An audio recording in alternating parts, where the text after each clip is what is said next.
experience where consumers can find their next car, and you get a listing of search results like this. AutoTrader is quite an old company. We've been around since the 1970s, and we have more recently embraced digital, and we no longer have a print magazine.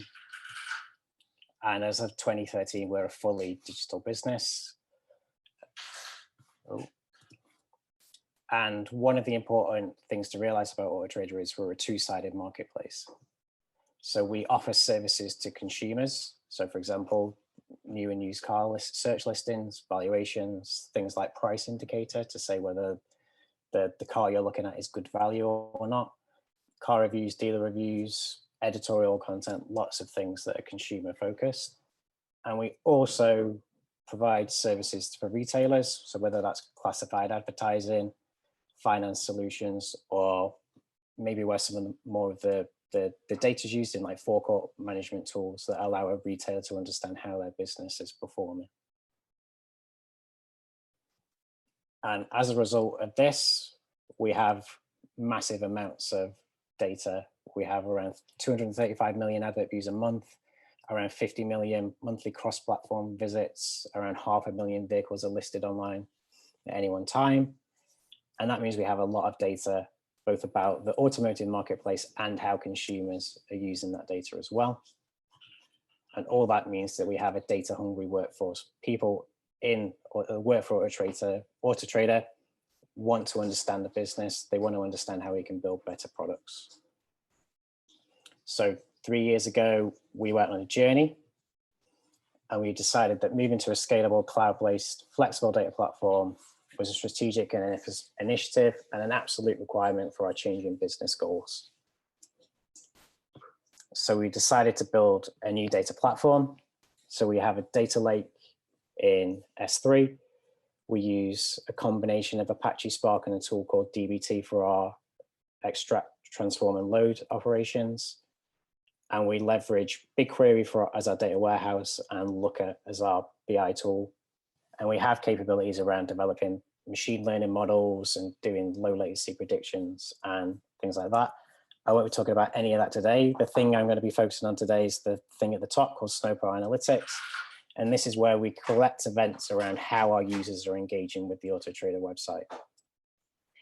And we've moved a couple of key workloads onto Snowplow to decommission some of our on-prem services, but we weren't really leveraging it to its full capabilities. And as we're a digital business, understanding our user behavior is a strategic priority, both so we can provide a better product experience to our consumers, but also so we can provide some insight to our retailers to allow them to operate their businesses more effectively. And I think there are two aspects that we needed to change to allow us to do user analytics well at AutoTrader. And it falls under two things: the people side. So how do we organize the people to move user analytics on as a capability in the business, and also on the technology side, where I'll dive more into how Snowplow Analytics works as a tool. But first, the people side. So before user analytics was really a thing at AutoTrader, the business is organized around what we call tribes. So they're like functional areas of the business. So for example, we have a tribe around the data platform. We have a tribe around buying experience. And what this means is that the user analytics function is split across these tribes. You know, the data platform owns the data collection side, but buying experience own the insight side, and it leads to this disconnect around what's going on and actually getting in the way of us moving it forward. So what we did around 12 months ago was we formed a specific team that was solely focused on user analytics, that brought people from these different tribes together to work on user analytics as a thing. And that means we now have this cross-functional team of digital analysts, developers, data analysts, and data scientists, all working on user analytics as a product to help all the other tribes that need to take advantage of the user analytics. And by bringing these people together, it allows us to leverage the technology we've got in place much more effectively. So user analytics just leverages tools that exist on our self-serve data platform. And we've added extra tooling and enablement around Snowplow Analytics in particular. So let's just take a step back before we get into the details, and I'll explain what is Snowplow.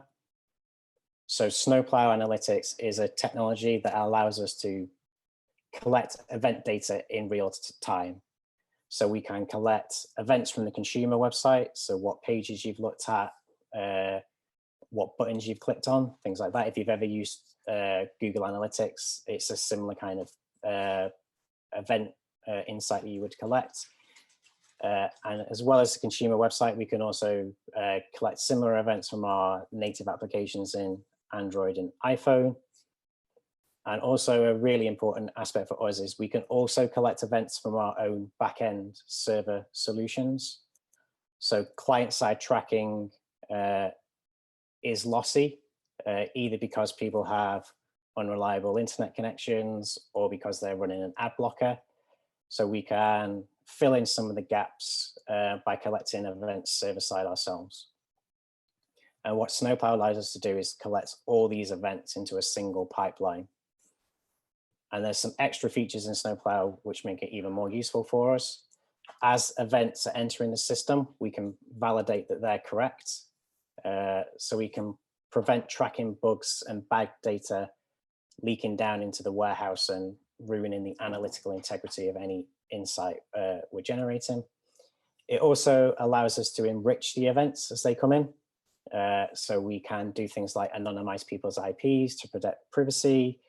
We can analyze the user agent string and identify bots as user agents. So we have a regular problem with people scraping the website. So Snowplow allows us to put a step in here so we can start filtering out those events from any insight we deliver.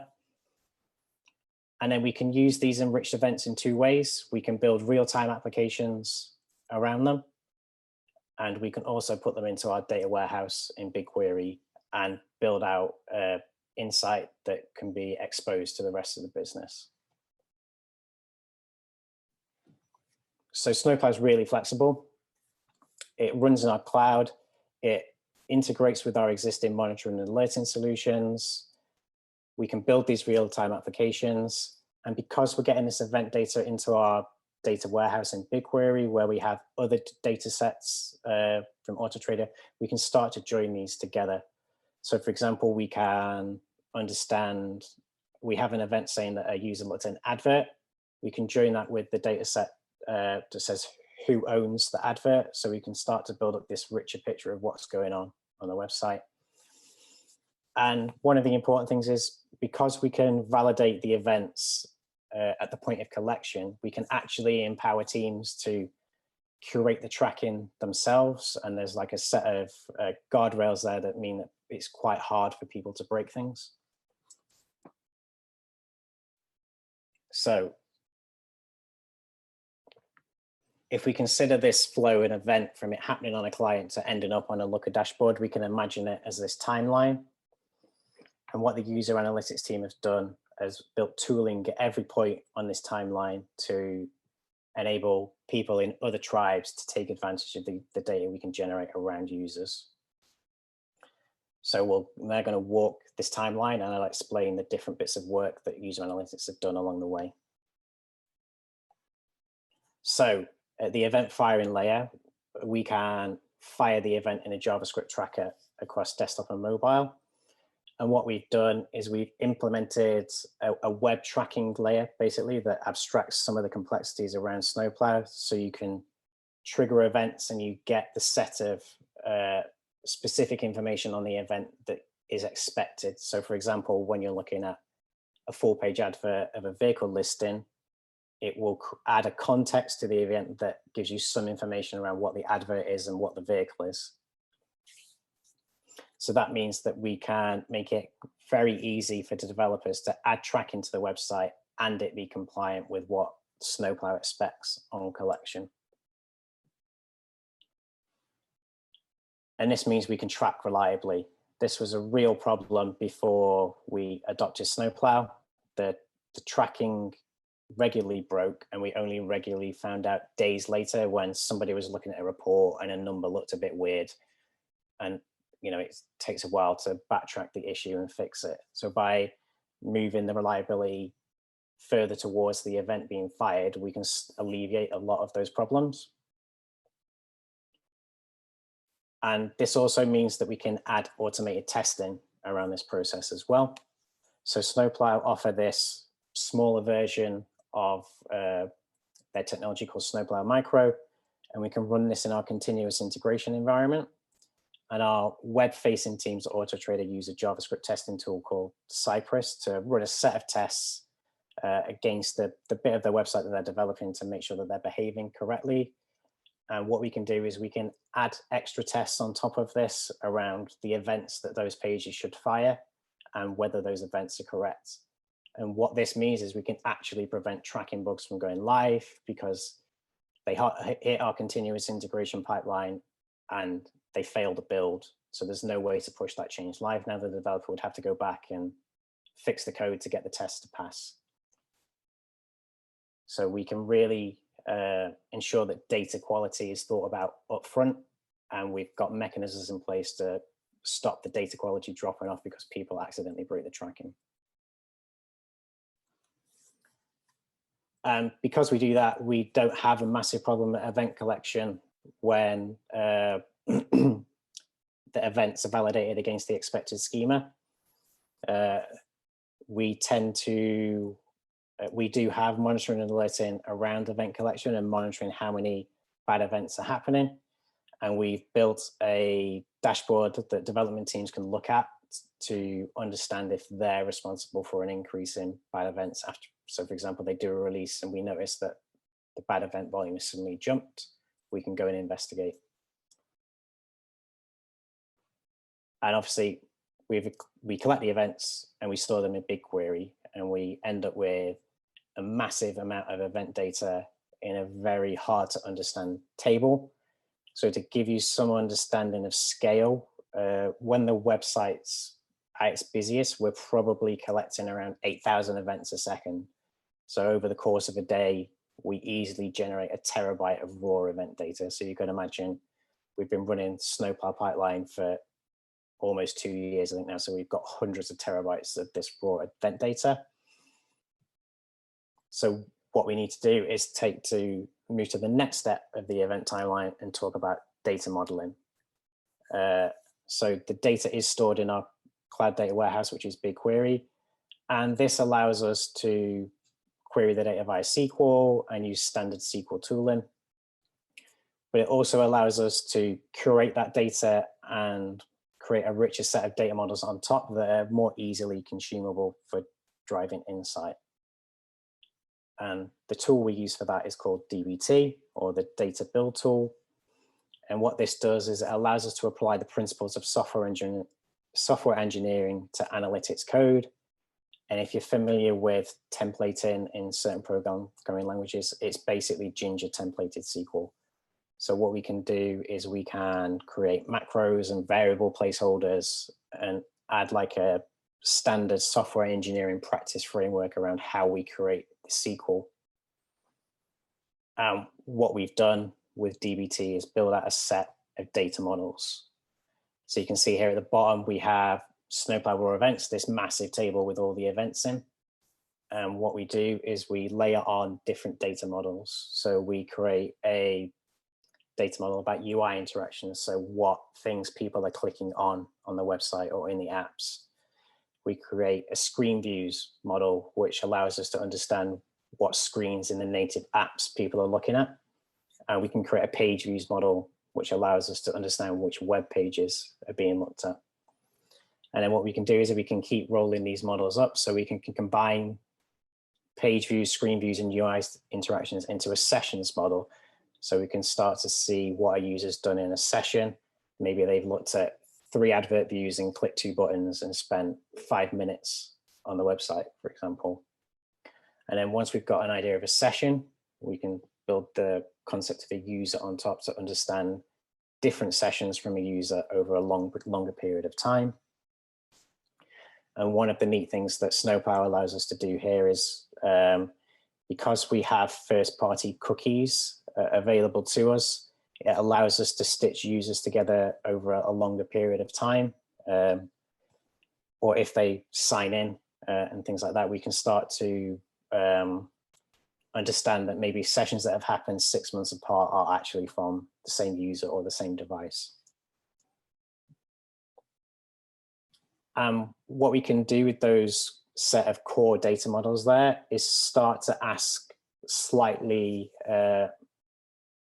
more complicated questions about our users. So for example, we can build the idea of a funnel model on top of that and understand how people convert from landing on the homepage, doing a search, reaching an advert, and making a connection with a retailer.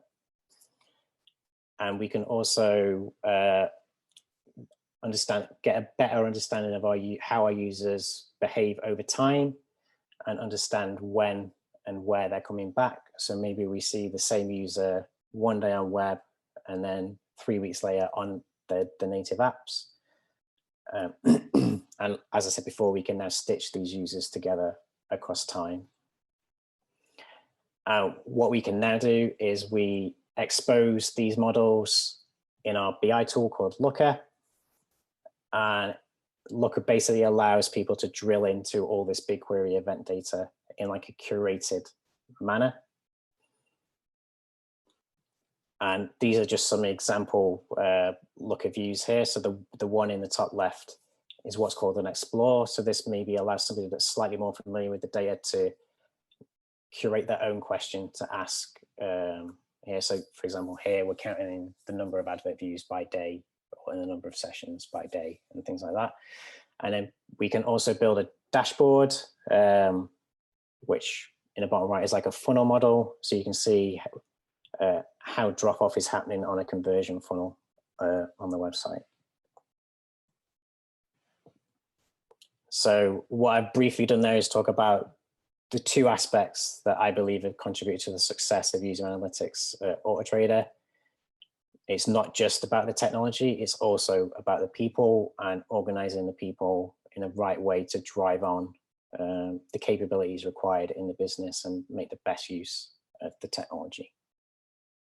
And that's it from me.